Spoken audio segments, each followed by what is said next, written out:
Na benki ya Kigali nchini Rwanda imesitisha miamala ya ndani na ya kimataifa kufuatia udukuzi mkubwa wa mtandao wa benki uliosababisha wimbi la shughuli za ulaghai, ingawa kiwango cha hasara bado hakijafichuliwa. Yves Buchana anakueleza zaidi.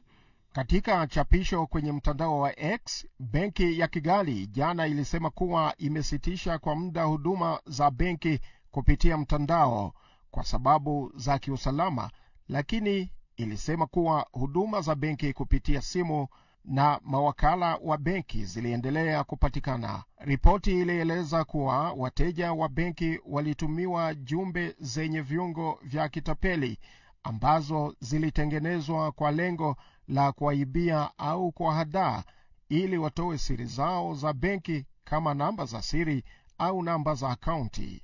Ingawa idadi kamili ya wateja walioathiriwa bado haijulikani, vyanzo vinaashiria kuwa idadi kubwa huenda imenaswa na mtego huo, ilisema ripoti hiyo. Taarifa iliongeza kuwa muda wa shambulio hilo unawiana na kipindi cha kutekeleza wajibu wa malipo ya kodi, huku benki hiyo ikishughulikia sehemu kubwa zaidi ya miamala nchini Rwanda. Taarifa ilisema kuwa benki ya Equity ilikumbwa na shambulio kama hilo na inasemekana ilipoteza mabilioni ya franga, jambo linaloibua wasiwasi mkubwa kuhusu uthabiti wa miundombinu ya kibenki ya kidijitali katika kanda hii.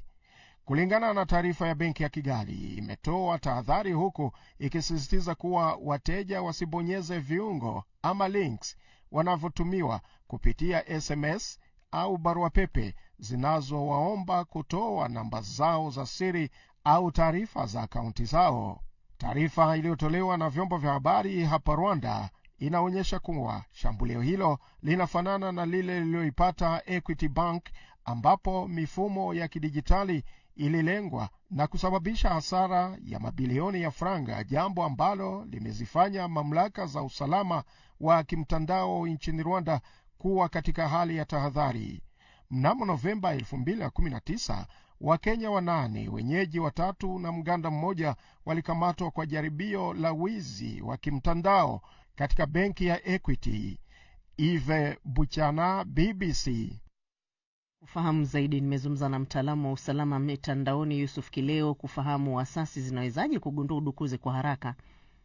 Kumekuwa na tools mbalimbali ambazo zinaongezwa nguvu na hii teknolojia inaitwa artificial intelligence ama akili unde. Kwa hiyo mabenki kupitia vitu vya namna hiyo wanaweza wakaweka kwenye mifumo yao kuweza kuwasaidia kubaini changamoto zozote za kihalifu mtandao. Lakini kingine, huwa tunawaasa mabenki wawe na kitu tunaita threat hunting, kuhakikisha kwamba sasa na halafu wanapitia mifumo ili kuweza kubaini viashiria vyovyote, kwa sababu sio kila tukio la kihalifu mtandao linaweza likaja kwa kelele. Sio kama vile mtu amevunja mlango kwamba utaona haraka nyufa, lakini ukiwa na tabia ile ya kupitia sasa na halafu mifumo, fanya uchunguzi, kuhakikisha kwamba unajua mifumo iko katika hali gani, ambayo tukio hilo kwa kitaalamu tunaita threat hunting, basi linaweza kukusaidia kubaini kwa haraka matukio ambapo yanaweza kawa yamejikuta. Tunahamasisha mabenki na taasisi nyingine tunaita auditing, penetration testing, yani kujaribu kuangalia nini kiko kwenye mfumo wako kwa kuchunguza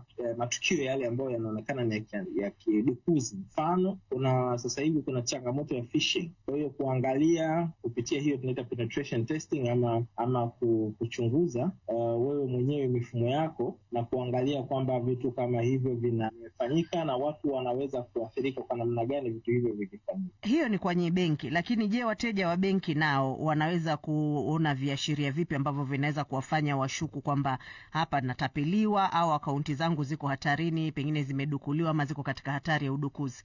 Kwa mtumiaji, unaweza mfano ukaanza kuona either ukiingia kwenye akaunti yako na kwa unaona mara salio alionekani, mara linaonekana. Wakati mwingine unashangaa unaanza kupata message ikionyesha labda kuna jambo fulani linafanyika, ama kuna kipindi watu walikuwa wanaona messages zile zinakwambia kwamba unatakiwa kuweka OTP. Vitu vya namna hiyo unapoona maana yake kuna mtu tayari anaweza akawa anacheza na account. Kwa hiyo unatakiwa kuchukua tahadhari za haraka ili kuhakikisha kwamba account yako inaendelea kubaki salama. Hatua gani ambazo mtu sasa anaweza kuchukua pale ambapo ameshabaini kwa mfano hayo uliyosema kwamba hapa nadukuliwa ama hapa natapeliwa ama hela yangu iko kwenye hatari ya kupotea? Jambo la kwanza huwa tunahamasisha watu ni kubadilisha lile neno siri ama PIN.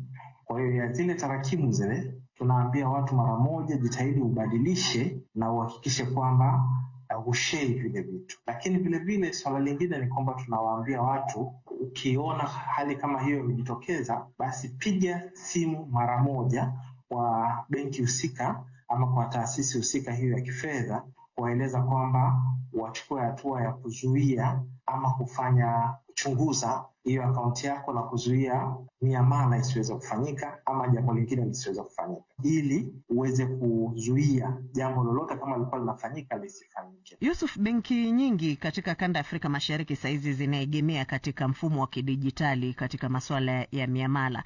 Je, benki zinaweza kustahimili visa kama hivi hasa katika kanda hii ya Afrika Mashariki? Kwa kweli changamoto zinaendelea kukua kila kukicha, na ndio maana siku hizi kuna insurance ya mabenki, yani ile ambayo unaweza kuwekeza fedha huko mara kwa mara ili majanga yakikukuta uweze kuja kutatuliwa matatizo yako. Mabenki mengi yamekuwa yakichukua hizo insurance ambazo miongoni mwa kipengele wanachokiwekea uzito kwa sasa kwamba pakitokea masuala ya cyber attacks ambayo yatasababisha hasara kwa benki husika, basi wanaweza yale makampuni ya kutoa insurance yanaweza kuwarudishia zile fedha. Sasa hiyo ni mabenki yanafanya hivyo kwa sababu ya kuona hatari iliyopo kwenye upande huu wa mitandao.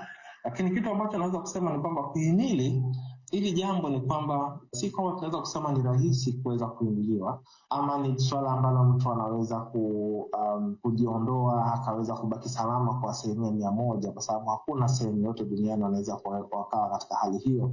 Tunashauri mabenki ni kwamba lazima sasa na halafu wafanye mambo kadha wa kadha kuhakikisha kwamba basi yanaweza kuwa himilivu kwenye mabenki husika. Na mambo hayo tunayo makubwa matatu. La kwanza tunasema kwamba ni elimu ya uelewa ya sasa na halafu, kuhakikisha kwamba unawapa elimu ya uelewa watumiaji, watu wako wa ndani. La pili, kuwekeza zaidi kwenye teknolojia ya kuzuia matukio haya. Na sehemu ya tatu, kujiwekeza zaidi kwenye upande wa recovery. Kama jambo limetokea, basi kwa haraka benki husika ama taasisi husika ya kifedha iweze kurudi kwenye hali ya kawaida. Naam, ni Yusuf Kileo huyo ambaye ni mtaalamu wa usalama mitandaoni. Sasa